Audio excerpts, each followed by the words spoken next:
2025ல இந்தியாவில் இருக்க யங்ஸ்டர்ஸ் மணி மேனேஜ்மெண்ட் பற்றி கற்றுக்கிறதே கிடையாது. இது ரொம்பவே தப்பான விஷயம். ஏன்னா என்னதான் நம்ம படித்து கிராஜுவேட் ஆகி இதில் நிறைய நாலேஜ் வச்சு பிஸ்னஸ் ஆர் ஒர்க்கிங் மூலியமாக ஏர்ன் பண்ணாலும் அந்த பணத்தை சேர்த்து வைக்கிறதுக்கோ பாதுகாக்கிறதுக்கோ மணி மேனேஜ்மெண்ட்ன்றது ரொம்ப ரொம்ப முக்கியமான விஷயம்.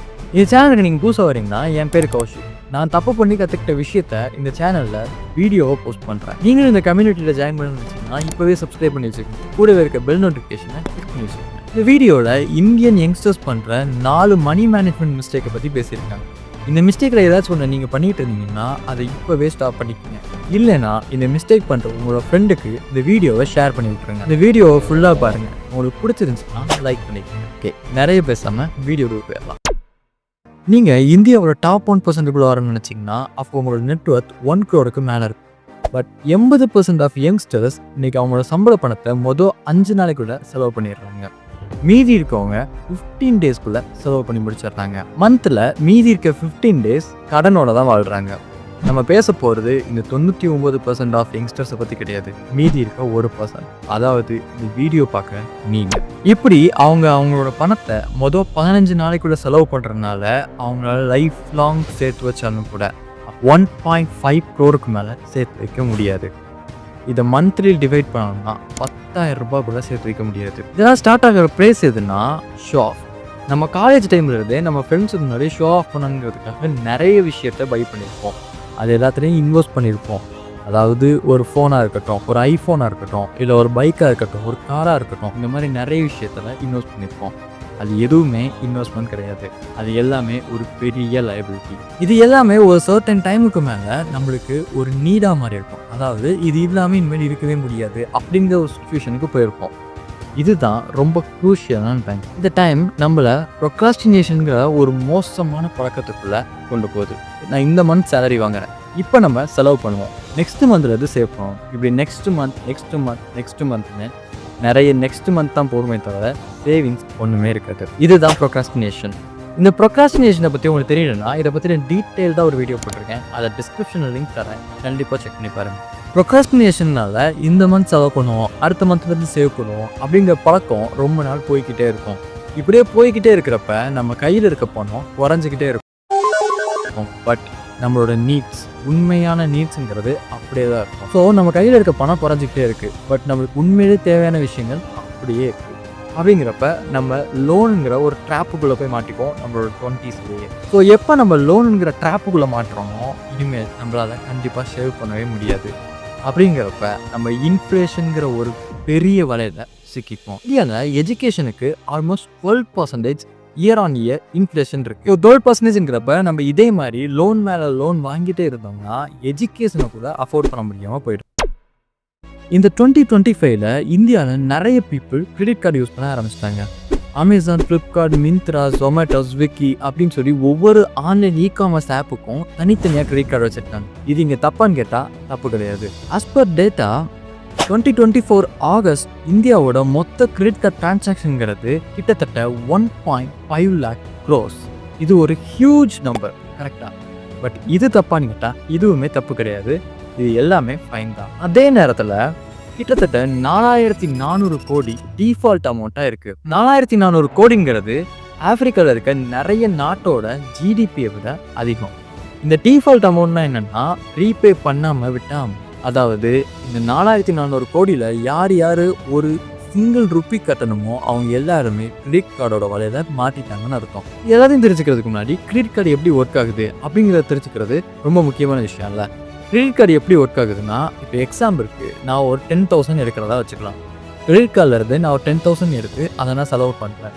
அடுத்த மாதம் 15ஆம் தேதி இந்த 10,000 நான் ரீபே பண்ணணும். பட் நான் ரீபே பண்ணல, ஏதோ ஒரு ரீசனுக்காக 1 day டிலே ஆயிடுச்சுன்னு வச்சுக்கலாம். இதுக்காக எனக்கு பெனால்ட்டியாக ஒரு சர்டன் அமௌண்ட்டை சார்ஜ் பண்ணுவாங்க. நான் அதை பே பண்ணுறேன். பட் இங்கேயும் என்னால் பே பண்ண முடியல, ஏன்னா அந்தளவுக்கு கஷ்டம் இருக்கனால தான் நான் பே பண்ணலை. ஸோ நான் பே பண்ணுறதுக்கு பதிலாக இஎம்ஐயை சூஸ் பண்ணுறேன்.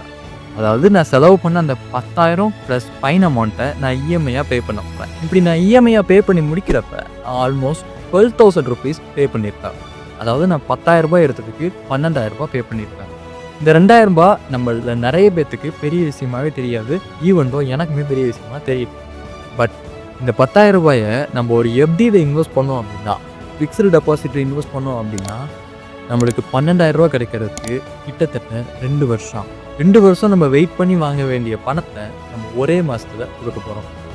ஸோ மக்களே, கிரெடிட் கார்டு யூஸ் பண்ணுறதுங்கிறது தப்பு கிடையாது. ஆனால் அதை எப்படி யூஸ் பண்ணுறது தான் இருக்குது. நம்ம கரெக்டாக யூஸ் பண்ணுறோன்னு நினச்சி தப்பாக யூஸ் பண்ணுறதுக்கான வாய்ப்பு 99% இருக்குது. இந்தியாவில் பீப்புள் பண்ணுற 3வது மேஜர் மிஸ்டேக் என்னன்னா, எமர்ஜென்சி ஃபண்ட் இல்லாமல் இருக்கிறது. கிட்டத்தட்ட 99% இல்லை 99.99% ஆஃப் இந்தியன்ஸுக்கு இந்த எமர்ஜென்சி ஃபண்டை பற்றி ஒரு கவலையே கிடையாது. இதை ஒரு லைபிலிட்டி மாதிரி பார்க்குறாங்க. பட் இருந்தாலும் எமர்ஜென்சி ஃபண்ட் நம்மக்கிட்ட இருக்கிறது ரொம்ப ரொம்ப ரொம்ப ரொம்ப முக்கியமான ஒரு விஷயம். ஸோ இந்த நேம்லேயே இருக்குது எமர்ஜென்சி. அதாவது நம்ம எதிர்பார்க்காம நம்மளுக்கு நடக்கிற ஒரு சம்பவம். அது எதானாலும் இருக்கலாம். ஃபினான்ஷியல் கிரைசிஸாக இருக்கும், இல்லை மெடிக்கல் எக்ஸ்பென்ஸாக இருக்கும், இல்லை திடீர்னு ஒரு லே ஆஃப் நடக்கணும், அதில் நம்மளுக்கு வேலைக்குள்ளே போகலாம். எந்த விஷயமான கோவிட் மாதிரி ஒரு லாக்டவுன் கூட வரலாம். ஸோ எந்த விஷயம் நடந்தாலும் அதை எதிர்க்கிறதுக்கு, அதை ஃபேஸ் பண்ணுறதுக்கு நம்மக்கிட்ட ஒரு தைரியம் என்னென்னா, அதுக்கு நம்மக்கிட்ட எமர்ஜென்சி ஃபண்ட் இருக்கிறது ரொம்ப ரொம்ப முக்கியமான விஷயம். இந்த எமர்ஜென்சி ஃபண்ட் நம்மக்கிட்ட எவ்வளோ இருக்கணும்? நம்மளோட daily expense, medical expense, utilities, இது எல்லாத்தையும் சேர்த்து 6 மாதத்துக்கு தேவையான பணம் நம்மக்கிட்ட எமர்ஜென்சி ஃபண்டாக இருக்கணும். இப்போ உதாரணத்துக்கு எனக்கு மந்த்லி 35,000 தேவைப்படுதுன்னு வச்சுக்கலாம். இதை வச்சு என்னால் டெய்லி எக்ஸ்பென்ஸ், மெடிக்கல் எக்ஸ்பென்ஸை மேனேஜ் பண்ண முடியும்னு எடுத்துக்கலாம்.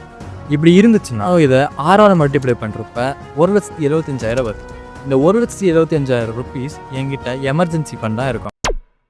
4வது மிஸ்டேக் என்னென்னா, ப்ரைஸ் பை எஃபெக்ட். ஒரு டேட்டா படி இந்தியாவில் இஎம்ஐயில் எஸ்யூவி கார் எடுக்கிறதுக்கான டிமாண்ட் ரொம்ப ரொம்ப அதிகமாக இருக்குது. அதே மாதிரி இன்னொரு டேட்டா வச்சு பார்க்குறப்ப டோட்டலாக கார் லோன்ஸ் எடுக்கிறது 137% அதிகமாக இருக்குது. இது ஒரு பெரிய ஹைக்.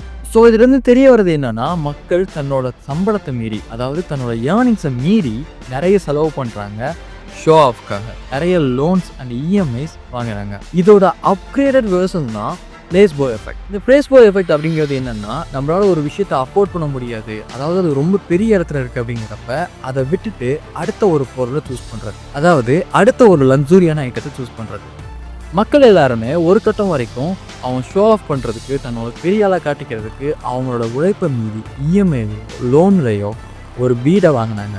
பட் அதோட காஸ்ட்ங்கிறது ரொம்ப அதிகமாக போயிடுச்சு. இப்போ இங்கே ஒரு 2 BHK வீடு வாங்கினா கூட கிட்டத்தட்ட 90 லட்சத்துலேருந்து 1 கோடி வரைக்கும் செலவு பண்ண வேண்டியது இருக்குது. அதுக்கு மேலே செலவு பண்ண வேண்டியது இருக்குது, இடத்த பொறுத்தது. ஸோ இவங்க எல்லாரோட பார்வையும் வீடை தாண்டி கார் மேலே வர ஆரம்பிச்சிச்சு. நம்ம ஒரு நல்ல கார் வச்சுருந்தோம்னா நம்மளை எல்லாருமே மதிப்பாங்க, நம்மளை எல்லாருமே ரெஸ்பெக்ட் பண்ணுவாங்க அப்படிங்கிறதுக்காக லோன்லையும் இஎம்ஐலையும் கார் எடுக்க ஆரம்பித்தாங்க. அதோட ரிசல்ட் தான் நான் இப்போ கொஞ்சம் அதுக்கு சொன்னது. ஸோ இந்த வீடியோ பார்க்குற நீங்கள் இதுக்கு முன்னாடி நிறைய லைபிலிட்டியில் நிறைய ஷோ ஆஃப் பண்ணுற விஷயங்களை செலவு பண்ணியிருந்தாலும் சரி, எமர்ஜென்சி ஃபண்ட் இல்லாமல் இருந்தாலும் சரி, கிரெடிட் கார்டோட வலையில் சிக்டாலும் முடிவு பண்ணியிருந்தாலும் சரி, அது எல்லாத்தையுமே நிறுத்திட்டு இனிமேல் உங்களோட பணத்தை அசட்டாக மாற்றுங்க. ஏன்னா அசட் மட்டும்தான் நம்மளுக்கு எப்போனாலும் வேல்யூ கொடுக்கும். இந்த வீடியோ பிடிச்சிருச்சுன்னா லைக் பண்ணுங்க.